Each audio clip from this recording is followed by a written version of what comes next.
Welcome friends to A to Z Learning channel. This is part of our Basic of Wealth Creation series. This is the episode 2. Here we are going to be focusing on how much saving is needed to fund the expenses that we expect in the future. So without taking any further time, let's proceed with the video. This question of how much we need to save today to fund our expenses in the future is a critical question that comes to our mind all the time. We experience it all the time, but there's no easy way to find the answer for this. I would say that this is one area which is less understood by most of us. Today, through this video, my objective is very simple, that I will help you guys understand and get the answer to the question where you would know what needs to be done today to have what we want in the future. So first of all, in order to answer how, we need to start with what first. I know it's a tricky one that I've just said. To answer how for the future, we need to know what now. So first of all, we need to establish what are we doing this for? What are we saving for? For example, you may have the objective to buy a house in 10 years from now. You may have a child's wedding in 10 years from now. You may want to buy a car in 3 years' time. Or you want to kind of take a break from work and travel around the world and want to save for that. So that could be a legitimate objective, but you don't know today what you need to do, today how much money you need to set aside so that in the future when those expenses take place, whether it's buying car or buying a house or child's wedding or sabbatical, you are able to fund those expenses at that time. Second step to identify is how long you have. Like I said, that if you have child's wedding in 10 years time, you want to buy a house in 5 years time, or car in 3 years time, that 3 year, 5 year, 10 year is the period that you're allowing yourself. You're trying to kind of put a mark in the future when you want to do those expenses. So you need to work backward from that period to start now, to have sufficient money with that which will allow you to kind of do those things at that future point. So how long you have is the second critical question that you need answer for. And the third and the last is, what is the current cost of that? If you were to kind of walk out today and buy that car or house or child's wedding, how much would it cost you today? So that you know currently the cost is so much, but because you'll be doing that expense at a future date, that's where uncertainty comes. That's where it becomes tricky. You don't know what the answer is. So it's very important to know what is the current cost of doing those things. So 3 simple steps. What do you need to spend on? How long do you have till you incur those expenses? And what is the current cost? Hope it makes sense. Hope it is kind of understandable. Please provide your comments as you are watching this video, because our comments are absolutely crucial for us to know whether a content is hitting the mark, is being helpful or not. Now we have talked about the theory, we've talked about the key concept, we've talked about the 3 steps that one need to do.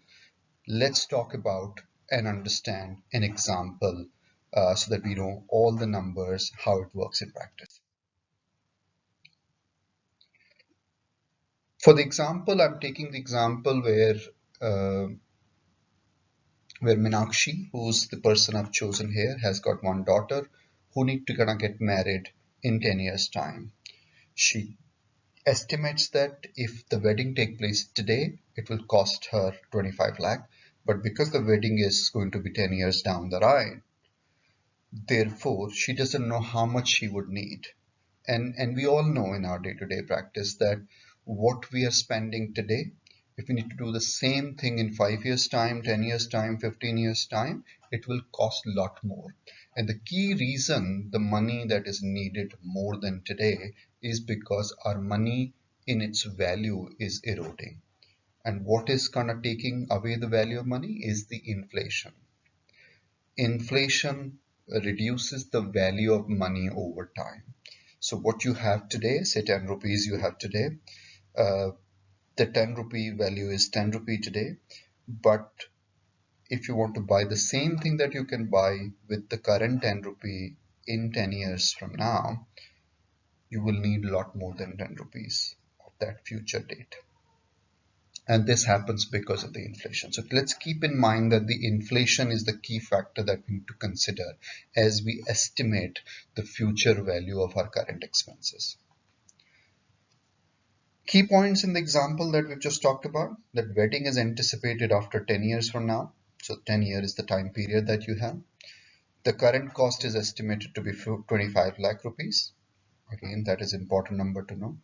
And now we can work through and help you get the future value. The formula, first of all, how do you kind of calculate? This formula you must kind of keep in your mind, because you can use this formula to estimate the future value for any expense that you are expecting in the future. We have taken the example of wedding in the future, but it could be house, it could be car, it could be retirement, it could be anything. So future value is equivalent to the whatever is the current cost multiplied by 1 plus the inflation rate to the power of time period. I'll repeat. You need to know the current cost, right? You need to know the inflation rate, and you need to know the time period. And we have got all the answers here. We've got current cost of 25 lakh rupees. We've got inflation, let's say 6%. Could change. Sometime inflation could drop to 4%, 5%. For example, in the Western countries, UK, US, inflation is a lot less. They may be having an inflation rate of 2 to 3%, whereas in India context, inflation is typically between 5 to 7%. So I've taken 6% as an assumption here. Time period is 10 years, as we said. So future value, this 25 lakh rupees, to have the same sort of kind of wedding that requires 25 lakh rupees today, the same sort of wedding in 10 years time would need 45 lakh rupees. So 45 lakh will be worth 25 lakh rupees of today. This is using this formula that I've just shared with you. What does it mean? That if Meenakshi has to have 45 lakh rupees 10 years from now, how much she need to start saving today is the 27,500 rupees per month. So she should start to set aside 27,500 every month. She could park it in a regular FD. She could take a risk and invest in the equity also, because she has got 10-year time period. But she need to make sure that her money is earning at least 6%. And then she would have, in 10 years time, 45 lakh rupees, which would be needed for her daughter's wedding. Hope this makes sense. Hope this has been simple enough for you to kind of follow and understand. Please do provide us our comments. Your comments are very, very important for us to kind of keep going and making sure that our content is fit for purpose. If you've not subscribed our channel, I would again urge you to please subscribe our channel A to Z Learning, and also select the notifications so that you get to know about the new content that we are posting for our viewers immediately. So hopefully you found the whole video very, very helpful. Please do give us the comment and enjoy the investing, enjoy the saving.